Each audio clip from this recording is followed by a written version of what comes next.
to give ourselves grace for why we, doubt ourselves and why we have all these negative self-talk messages happening is because we've been subjected to these messages our whole life with all those little comments. I mean, I was always mistaken as the assistant, never the leader. And the playground, I'm mistaken as the nanny and not the mother, and so you're constantly getting these messages coming in from the outside world telling you you're not enough. And so you internalize it. And so I think understanding that, this is part of something that has, our strategies and skill sets have been to put up this armor and to do the things that we're trying to do to survive.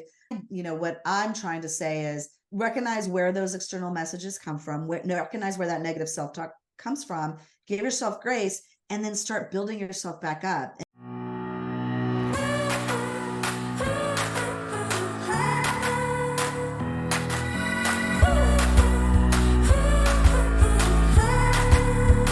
Hello, and welcome back to Journey of a Fearless Female. I'm your host, Paola Rosser, and this week, my guest is Tricia Montalvo Timm. She's a corporate executive, board director, speaker, thought leader, and author. She is the first-generation Latina who rose from the ranks of Silicon Valley, advising high-tech companies, big and small, culminating in the sale of data analytics software company called Looker to Google for $2.6 billion. Tricia is one of the few Latinas to have attained the triple achievement of reaching the C-suite, joining the boardroom, and cracking the venture capital ceiling. Tricia's industry recognitions include the 2020 Woman of Influence and Latino Business Leadership Awards from Silicon Valley Business Journal. Tricia is also an advocate for women and girls who serve as a mentor, advisor, and investor in female-founded companies. With her book, Embrace the Power of Owning Your Identity at Work, she hopes to inspire more people to embrace their true selves, own their heritage, and achieve more success and fulfillment in their work. Everybody, please welcome Tricia. Thank you for being on the show, Tricia. Oh my gosh, I'm excited to have this conversation. Let's talk about your fearless female journey. So take us from the beginning. Who were you before you became Woman of the Year? Thank you so much, Bella, for having me on the show. Well, I started my life journey with very humble beginnings. My parents are both immigrants. My mother is from El Salvador. My father's from Ecuador, and I was born down in Los Angeles. And like many immigrants, they wanted the American dream for our family.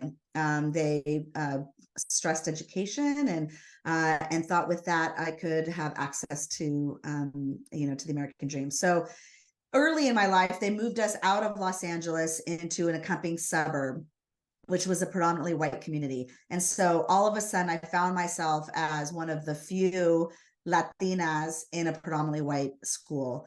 And that sort of continued through from school into the workplace.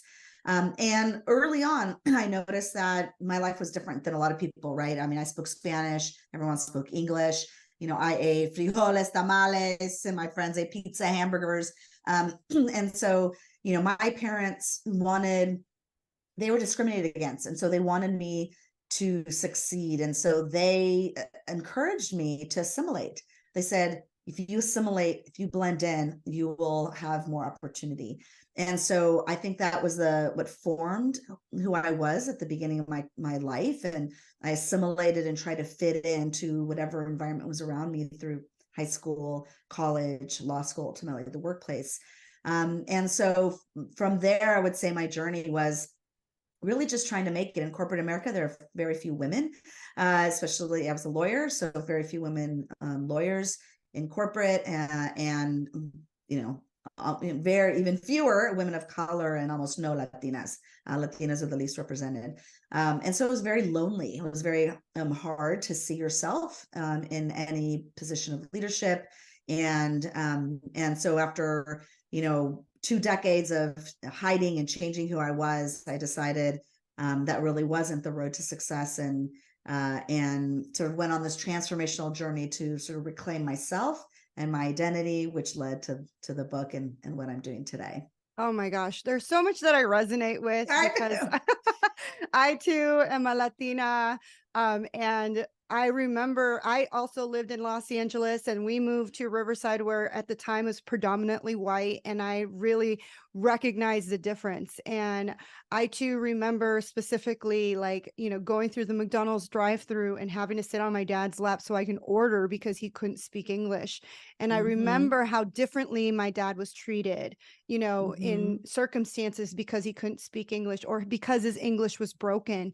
And I Yeah. remember my sisters, like, they had that Latina accent, the Selma Hayek accent, which, now it's a coveted sexy accent. But back then, it was like you didn't want to be different. You wanted to No. not have the accent. You wanted to sound American on the phone. You wanted to sound, I mean, I even hated my name. My name in Yeah. Spanish is Paola Aviles. And on a resume, I felt like they would see my resume and toss it Yeah. to the side and go with like Yeah. Elisa Johnson or somebody, Yes. and Yes. that's something that people don't understand who don't have that background. I just had this Mm-hmm. conversation with my husband in the car. I'm a real estate agent too, and I'm working on a deal. And the guy was like, "Oh, I'm going to have my daughter do it," and blah, blah, blah. And in my mind, I'm like, I have my real estate license, like Mm-hmm. I'm going to do this. And even though he didn't mean it in like, it still stings because I've been in Mm-hmm. corporate and you feel Mm-hmm. like because you're a person of color, because you're a woman, that you are less than. And even though Yes. he was doing his daughter was white. And so I feel like Mm-hmm. that's still that underlying thing that you still, and yes, it's a trigger. And my husband was like, don't get mad. He's just trying to be nice. I'm like, but you don't understand what women, especially women of Mm-hmm. color, um, and like you said earlier, women of color, and then there's women of color, and then there's Latinas at the bottom. Like, I feel like we're Yeah. one step further down, like we're not Yeah. given the same respect as Mm-hmm. other people in the workplace.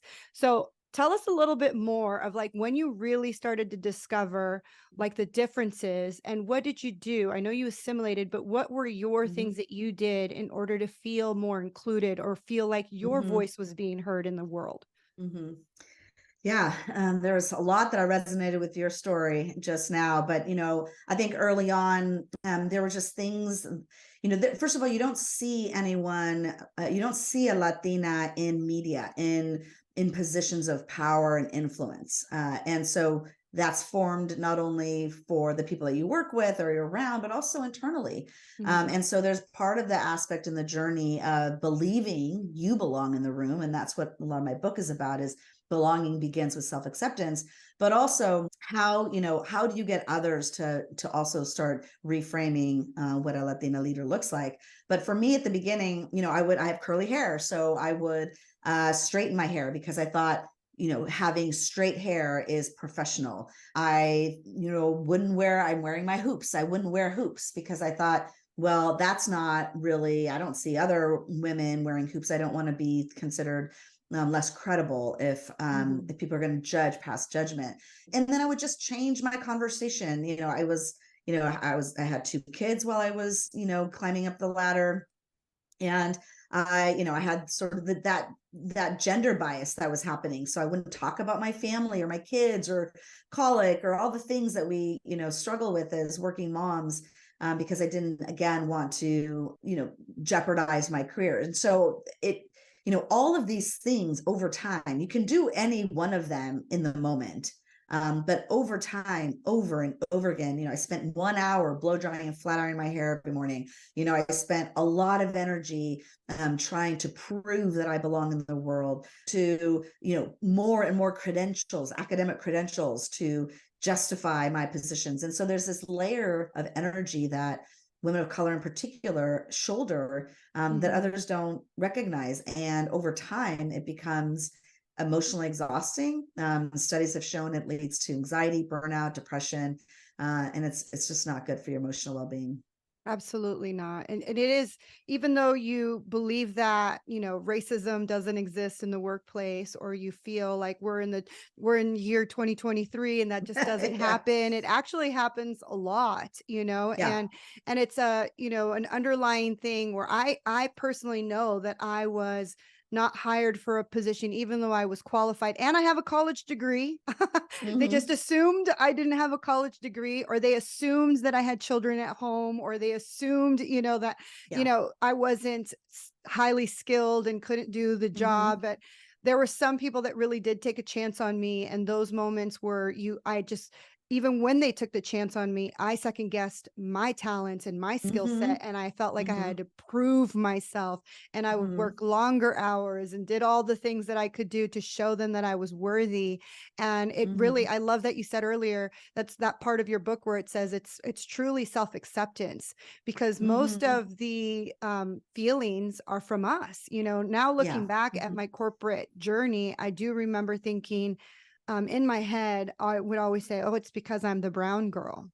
It's Yeah. because I'm the brown girl. And sometimes I would even say it out loud to my friends. Oh, Mm-hmm. they didn't do that to me because I'm the brown girl. And then I Mm-hmm. realized, like, Paola, you're the one causing that energy in the room. If I Mm-hmm. don't Mm-hmm. shed light on it, then they probably don't even see me that way. So Right. I Right. love that Yeah. you said that it is self-acceptance and self-love and just being able Yeah. to be yourself and Yeah. accept who Mm-hmm. who you are. So tell Mm-hmm. us a little bit more And about like your Silicon Valley like experience. Go ahead. yeah. Interrupted you Oh, there. I was going to say, yeah, I completely agree with what you said, but also to give ourselves grace for why we, doubt ourselves and why we have all these negative self-talk messages happening is because we've been subjected to these messages our whole life with all those little comments. I mean, I was always mistaken as the assistant, never the leader. And the Mm, playground, I'm mistaken as the nanny and not the mother. And so you're constantly getting these messages coming in from the outside world telling you you're not enough. And so you internalize it. And so I yeah. think understanding that, this is part of something that has, our strategies and skill sets have been to put up this armor and to do the things Yes. that we're trying to do to survive. What I'm trying to say is recognize where those external messages come from, recognize where that negative self-talk comes from, give yourself grace, and then start building yourself back up and recognizing that our heritage, our gender, all our different lived experiences, whatever they may be, religion, sexual orientation, all the different things, they're actually an asset. Like Mhm. bringing those into the room, bringing that perspective into the workplace, into the conversations. It is so important right now in this world that we all get to know each other, because we're all alike, more alike than we are different. And if we just get to know each other, and you will start seeing that. So it's important to bring our whole selves to the room. Yes. And when you really start to look for the people that are an example that it can be done, there are many people out there that have broken the barrier, that have broken the stereotype, and that have done, and accomplished great things. Like you, for example, the fact that you broke into Silicon Valley, the fact that you did the things that you did. There are people out there, if you search for them, that someone has already Mm-hmm. done and accomplished what you have wanted to do. But if you Mm-hmm. continue the stereotype in your own head, thinking, no, Mm-hmm. they see me as the brown girl, or they see me Mm-hmm. as like you said, the nanny. I remember my sister told me this one. She's married to a white man, and they were getting something done in the house. And the contractor came to the house. She opened the door, and he said, "Can I speak to the owner of the house?" And, Yeah. she was cleaning the house, and she's, obviously in her cleaning clothes, and she looks at him, she goes, "I am the owner of this house." Mm-hmm. Like, she got Mm-hmm. so irritated. She's like, "I'm Yeah. not hiring that contractor." Right. But Right. like Yeah. That like you said, happened all the time. Yeah. yeah, these things are put into your mind. For example, me, in second grade, my Polish teacher told me, "I can't pronounce your name, Paola. I deem you now Paola." And it's been Paola for the rest of my life, because Wow. in my second year old, or second Yeah. grade year old mind, I thought I have to change my name in order for Yeah. people to be able to even pronounce it. Right. and Right. and these are the things that are given to you, Mm-hmm. and they are still in your mind. And like you said, I love that Mm-hmm. you said you have to figure out where these things come from, where these Mm-hmm. ideologies that were given to you growing up, Mm-hmm. and where you have to break them in order to truly step into your own authenticity. Mm-hmm. And we've been trained to, on that point around your name, we've been trained to make others comfortable Mhm. before we making ourselves comfortable. We're like, okay, well, we want to make everyone around us comfortable. Oh, if our name is difficult, I'm going to make it easier for you. And that's, where we have to start bringing our voice and saying, well, let me, we can say, Arnold Schwarzenegger, you can say, my name, let me help you. Let me, guide you through how you say it. And And so I do a lot of that in organizations, so talking to managers and leaders about how it's their responsibility also to create spaces of belonging, and things like, asking people how to pronounce their name is on them. Oh, yes. Beautifully said. Okay, so let's Mhm. talk about your journey in Silicon Valley and like how that door opened and how you assimilated into that culture, because it's a whole world within itself, the tech business world. Because Yeah. I was in the corporate world, I was in real estate, and then I married my husband who was in the tech, who is still in the tech world, and he started a company called Kajabi, and I didn't know what he did, and it was a whole Uh-huh. different world because Yeah. he had a company and I was his property manager. And I remember I would go into his office and there would be people playing ping pong and somebody writing on the Yeah. chalkboard and some other kid Yeah. riding Yeah. a skateboard. And I'm like, what? Yeah. He's sitting there smoking a cigar. And I'm like, what are you guys doing here? Like, what is this Right. world? Yeah, I've worked in places that look exactly like that. Yeah, so I went to law school in Santa Clara, California, which is in the heart of Silicon Valley. It's back in the 90s. And I did a ton and I knew, first of all, I knew nothing about corporate law, intellectual property law. I mean, again, my parents were immigrants. I mean, I knew the reason I went to law school was I thought I could use my language somehow, and I was going to go into international law. I didn't even know what international law was, but I thought, I'm bilingual, I can do something with it. And that was kind of it. But I had the opportunity to do some internships, work for some companies in the Bay Area. And then I was fortunate to get a summer associate position at a very large national law firm that represented big tech companies and promising startups. And that was really the huge door that opened, because it was access to an incredible foundation of tech law and corporate law, and creating a network of people that I still, have friends today, 30 years later. And that just kept, opening other doors as I kind of progressed from there. So yeah, it was just a huge opportunity. Oh, and tell But us.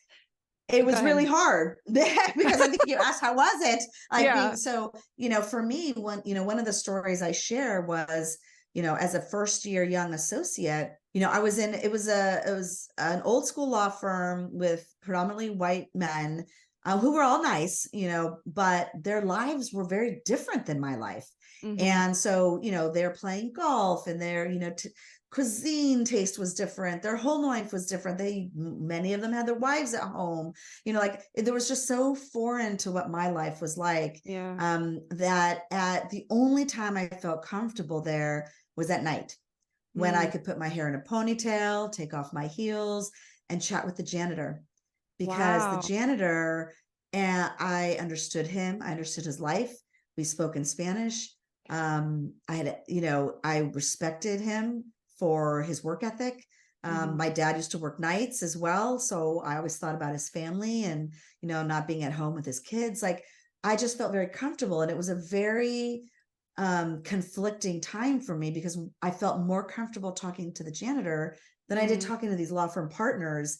And I'm supposed to be this, like, up and coming corporate attorney. Yeah. But there was no one in leadership that shared the same experience as me. There were no Latinas or Latinos. There were no Black women or men, or very few, Yeah. and it was just trying to, where do I belong, was always there, sort of the question in my mind. Yeah. It is kind of hard when you're open to a whole new world where you're like, where do I fit in? I remember when I went Yeah. from, working into real estate in Newport Beach, where everybody had boats and homes by the Yeah. water. And like you said, they're Yeah. golfing and they have a wife at home who doesn't have to work. And I remember I used to say, must be nice.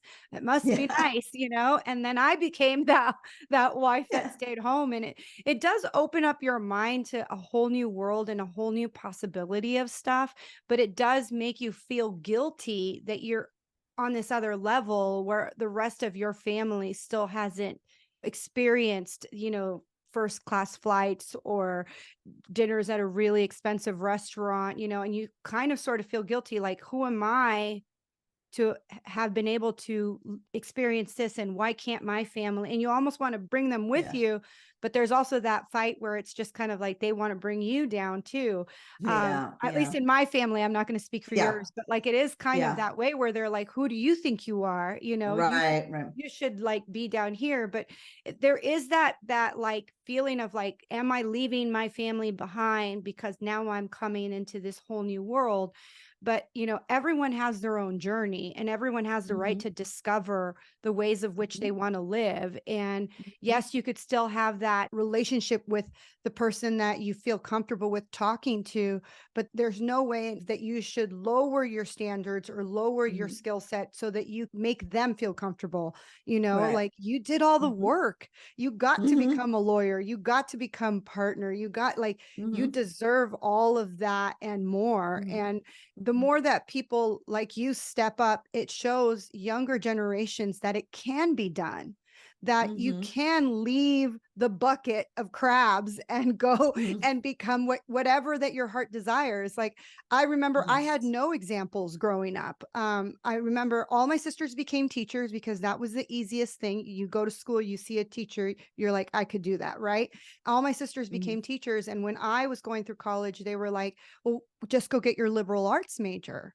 I mean, and for me, becoming a teacher was like, I would get panic attacks. I can't be in a room with Mhm. 30 children. Like, I just can't. Yeah, me either. um, Me either. but to have like that, someone, if you would have been like, somebody in my family that I could look up to, that I could be like, Yeah. she did it. And that's what's so Mhm. important, especially in the Latino community, to have these leaderships, women in power, to have these women who have Mhm. broken the barriers. Like you said, we are a very small minority compared to other people of color that have broken the barriers.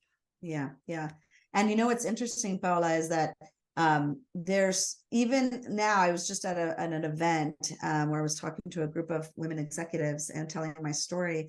And there was a Latina that came up to me, and she works at a very well-known high-tech company that we all know, and a product manager. And she's like, where are all the Latinas? I Mm-hmm. don't know where they are. Like, I'm here alone. I want to find them, but we're not connected. Yeah.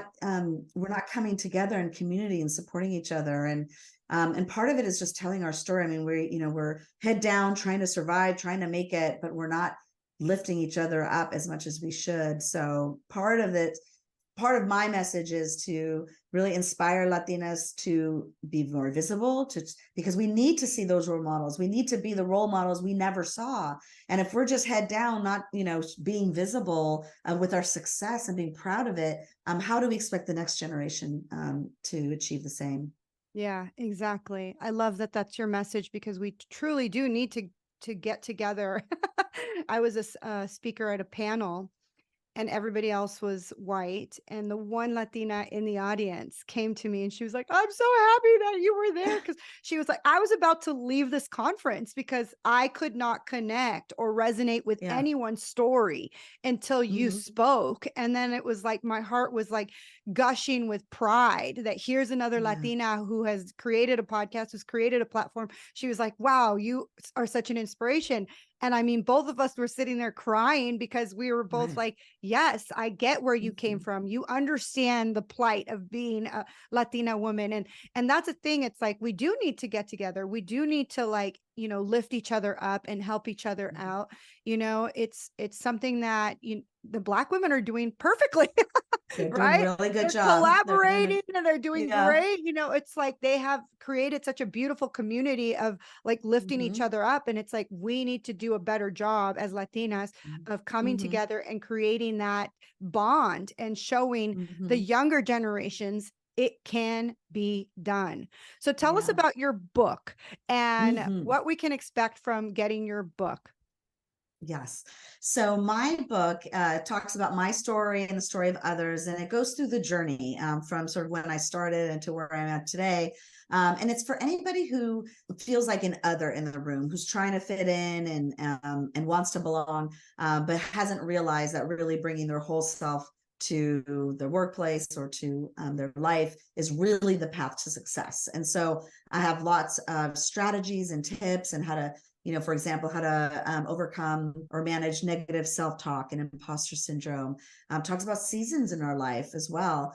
And it's also the secondary readers for that manager or leader that wants to create inclusive environments. And I believe through storytelling, we create empathy. And so through my storytelling, and at the end of each chapter, I've got some manager tips to help managers think about what can they do to create more spaces of belonging for people. So yeah, I'm excited about it. It's really resonated, particularly with Latinas and women who really, struggled. We're always, from an early age, we always want to fit in and belong, and it's no different as adults. And so how do we overcome that and feel very comfortable and confident as ourselves? Oh, I love that. We definitely need to embrace who we are. I always think about, because my husband told me this just recently. When I was younger, I did not want to speak Spanish. I Yeah, didn't want to speak Spanish because I didn't want to have my sister's broken English accent. And I remember my sister went into both Spanish and English ESL classes, English as yeah, a second language, and she struggled a lot. So I was like, I don't want to go into Spanish classes. I only want to learn English, and I want to have like that perfect American Californian accent. And yeah. now I wish I would have learned more I know. Spanish. My Spanish is a little Yeah, broken. I yeah. rarely use it. I wish I could speak fluently and write it, because the Spanish market is a huge Mm, market. And enormous. if you're listening, Mr. Beast, who is a huge YouTube channeler, took all of his videos, hired someone on, like, I don't know, Fiverr or whatever, to reproduce his videos, but a Spanish overlay of his voice, and he's tripled in size and revenue, Mhm. because Oh, it's huge. Spanish, yeah, it's huge.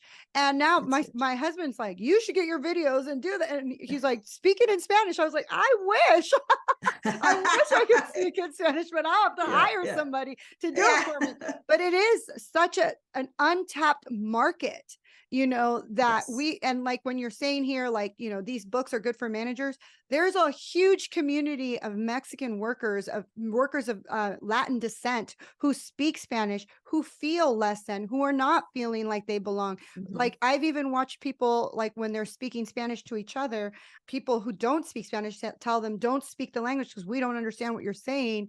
And it's like, mhm. what? Like, why don't you Yeah, try to learn the language? Because it is the yeah. highest language that is being spoken in California. Like, Mhm. learn the Yeah, language so you could have a conversation with your yeah. employees and they could feel like they belong, rather than making Mhm, them still feel like they don't belong, and mhm. making them feel like they're an illegal alien when most of them have papers to work here. You know what I mean? Right, Right? right, They'd be right. working for you if they did it. So, yes. Yeah. Yeah. Okay. So, I'm glad you tapped into that, because the economic opportunity, and that's part of also a message I'm trying to convey, is the economic opportunity is enormous. In California, Latinos are 40% of the population. In the country, we're 20% of the population. And our economic purchasing power, if we were a country, we'd be the fifth largest country in the world because of wow. our GDP economic purchasing power. It is an enormous economic opportunity that is completely being untapped. That's why we need more Latinos and Latinas in leadership to voice the economic opportunity, not only because they have a different opinion, but because it's going to, raise profits. You're going to make more money. Yeah, There's a exactly. huge opportunity. Yeah. Huge. Okay. So, as we wrap up this episode, what would be your nugget of wisdom for anyone who is listening? Oh, I think really believing that you are enough. You are enough exactly the way you were born, and that you have skills, qualities to bring into the world, into the workplace, into the conversation that matter. And that journey to self-acceptance is really the path to your success. Mm, I love that. That is definitely the best nugget of wisdom. The journey to self Mm-hmm. acceptance is the path to success, because there's so many people still struggling to find their voice, to find the way to be authentic. I had a client once who hated her accent. And she's like, I just hate it. I don't want to talk. I hate my voice. And I'm like, you don't understand. People would die to have your accent. Like, I love accents. Anytime I go to a different country, I Beautiful. want to copy everyone's accent. Like, I know. like you said, self-acceptance. If you could just accept who you were born unique, you were born that way for a reason, accept it. People will love you for it. I mean, Oprah was told she was ugly and that her name Yeah. sounded stupid and that nobody would ever relate to her. This woman is a multi-millionaire, billionaire. Like, it Yeah. works. The moment she Yeah. embraced who she was, it Yes. works. So do it, guys. If you're listening, thank you again for listening to Journey of a Fearless Female. Tricia, how can my audience find you? Yes. So you can find me. My website is triciatim.com, Tricia Timm.com. And where And can I'm they get on your Instagram and and LinkedIn. And my book is available on Amazon, Barnes and Noble, and really anywhere books are sold. So perfect? yeah, you can check it out on Amazon. And if you love it, I would love a review because those are so hard to get, Paula.